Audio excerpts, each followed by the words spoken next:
నమస్తే. నేను మీ Kishore. Welcome to politically correct.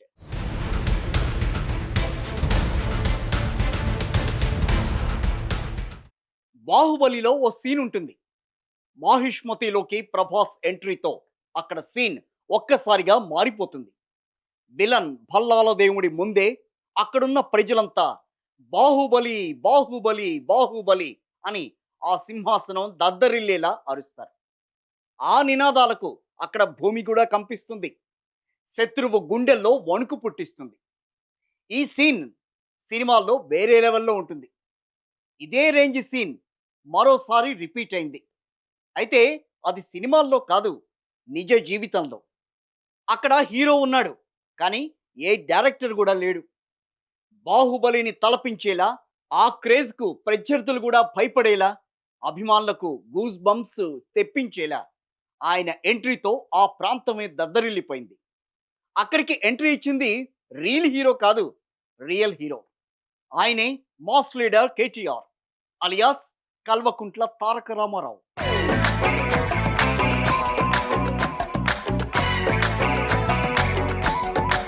మనం కొన్నాళ్ల నుంచి చూస్తున్నాం.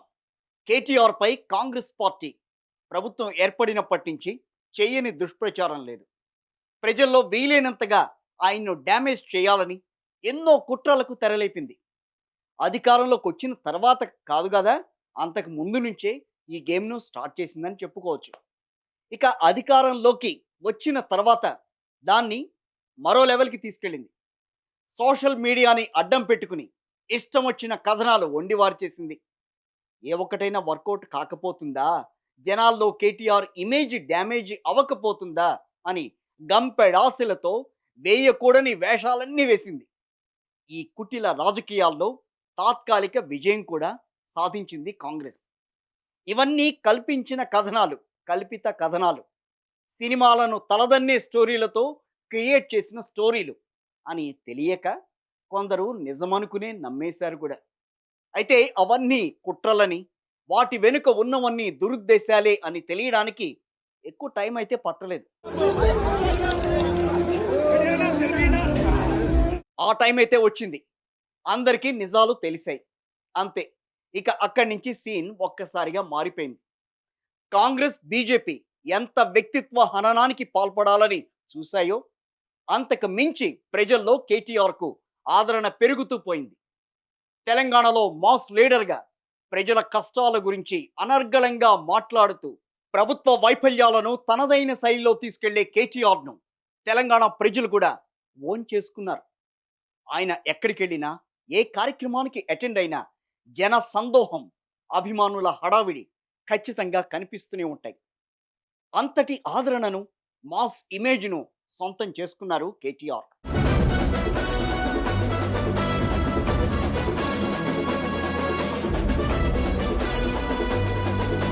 మనం ముందే చెప్పుకున్నాం గదా!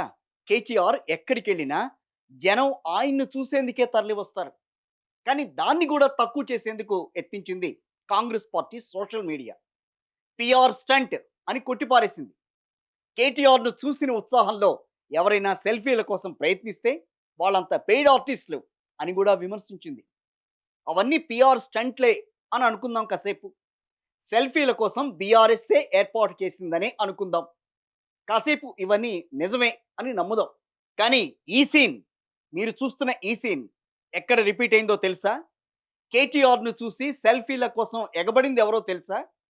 ఈ బాహుబలి ప్రతాపం ఎక్కడ కనిపించిందో తెలుసా? కాంగ్రెస్ అడ్డాలో. నిజమే, కాంగ్రెస్ అడ్డాలో. అది కూడా డిప్యూటీ సీఎం మల్లు భట్టి విక్రమార్క కుమారుడి పెళ్లిలో.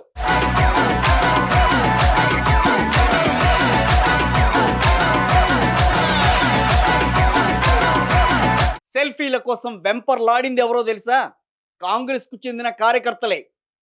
షాక్ అయ్యారు గదా! ఇది అక్షరాల నిజం. ఇది కేటీఆర్ స్టామినాను చూపించిన ఒక సందర్భం. ఒకే ఒక్క సందర్భం ఇది. చాలా సందర్భాలున్నాయి.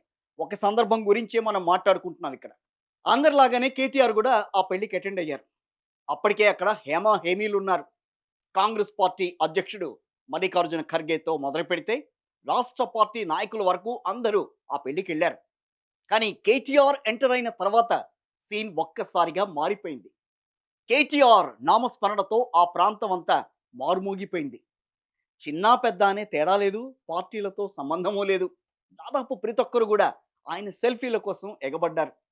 ఇక అక్కడికి అడుగుపెట్టింది మొదలు తిరిగి వెళ్ళే వరకు స్పాట్ లైట్ మొత్తం కేటీఆర్ చుట్టూనే తిరిగింది.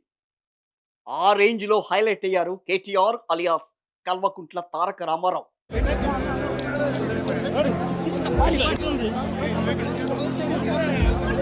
ఇప్పుడు దీనిపై ఏం చెప్పాలో తెలియట్లేదు గానీ, కొన్ని సోషల్ మీడియాలకు ఏం చెప్తే ఏమవుతుందోనన్న భయమైతే కనిపిస్తోంది.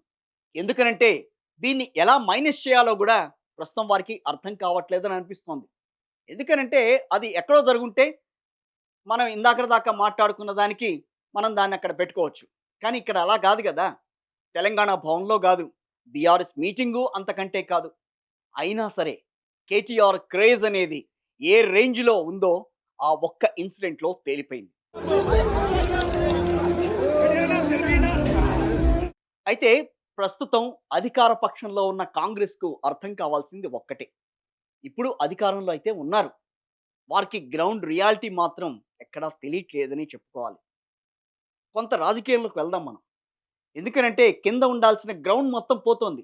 అంటే గ్రాస్ రూట్ లెవెల్‌లో ఉన్న కార్యకర్తలంతా గూడా దూరం అయ్యే పరిస్థితులు కనిపిస్తున్నాయి. ఎందుకు? అలా ఎందుకు మాట్లాడుతున్నారని అనొచ్చు. ఎందుకనంటే ఇచ్చిన హామీలు అమలు చేయలేక, జాబ్ క్యాలెండర్ అనేది లేక, నోటిఫికేషన్‌లు రాక, నిరుద్యోగ భృతి అందక, రైతు బంధు అకౌంట్లలో పడక, హైడ్రా కొట్టిన దెబ్బతో కోలుకోలేక, దాదాపుగా అన్ని వర్గాల ప్రజలు ప్రభుత్వంపై పీకల దాకా కోపంగా ఉన్నారు అని కొంతమంది కాంగ్రెస్ సంబంధించిన కొంతమంది నేతలే మాట్లాడుకుంటున్న పరిస్థితి. ఏంటి పరిస్థితి? ఎందుకు? కానీ గ్రాస్ రూట్ లెవెల్‌లో ఏ రకమైన కంపారిజన్ వస్తోందనంటే, గతంలో బీఆర్ఎస్ ప్రభుత్వంతో వాళ్ళు కంపేర్ చేసుకుంటూ, కాంగ్రెస్ సర్కారు ఏం చెప్పింది? ఎందుకొచ్చింది? ఏ రకంగా మమ్మల్ని ఇబ్బంది పెడుతోందని చెప్పి మాట్లాడుకుంటున్నారు. అంటే ఈ రకమైన పరిస్థితులు ఎదురవుతాయని కాంగ్రెస్ పార్టీకి తెలిసుండదు, ఊహించి కూడా ఉండదు. ఎందుకనంటే హామీలిచ్చాం, హామీల అమలు దిశగా వెళ్తున్నాం మనం. హామీలు అమలు చేస్తాం అని చెప్పి చాలా కరాఖండిగా చెప్పారు. కానీ అమలు చేసిన తీరెక్కడుంది? ఎన్ని అమలు చేశారు?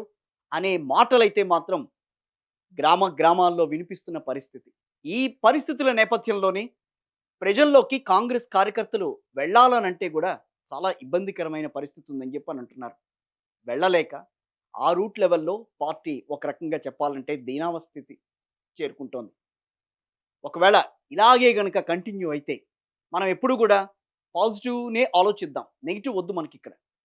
ఇలాగే గనక కంటిన్యూ అయితే ఆ తర్వాత అంటే ఈ పరిస్థితులన్నీ చక్కబడకపోతే కాంగ్రెస్ పార్టీ మళ్ళీ అధికారంలోకి రావడం సాధ్యమా? లేదు గదా! కలగానే మళ్ళీ మిగిలిపోతుంది. 15 ఏళ్ల పాటు ఈ కుర్చీని అంటిపెట్టుకొని ఉంటానని అంటున్నారు గదా! ముఖ్యమంత్రి రేవంత్ రెడ్డి గారు. మంచిదే. నిజంగా ప్రజలకి సేవ చేయాలన్న తపన ఉంటే ఎవరు కాదనరు. కానీ ఇక్కడ అధికారంలోకి రావడమే కష్టం. అది ఒక కలగా మిగిలిపోతుందేమో అన్న మాటలైతే ప్రస్తుతం కనిపిస్తున్నాయి. చాలా సందర్భాల్లో ముఖ్యమంత్రి మాట్లాడిన తీరు గాని, ముఖ్యమంత్రి ఓ రకంగా ఫ్రస్ట్రేషన్‌లోకెళ్ళిన తీరు గాని మనకి ఆ రకమైన పరిస్థితుల్ని మళ్ళీ చూపిస్తోందని అనిపించొచ్చు. సో, ఓవరాల్‌గా ఏంటనంటే బయటికి వెళ్తే ఈ రోజున కేటీఆర్‌కి ఆ రకమైన రెస్పాన్స్ కనిపిస్తోంది అనంటే ఒకటే కారణం. గతంలో ఉన్న పాలనకి, ఇప్పటి పాలనకి అందరూ బేరీజ్ వేసుకుంటున్నారు. ఏం జరుగుతోంది? గతంలో ఏం జరిగింది? ఇప్పుడు ఏం జరుగుతోందనే బేరీజ్ అయితే కనిపిస్తోంది అందరిలో.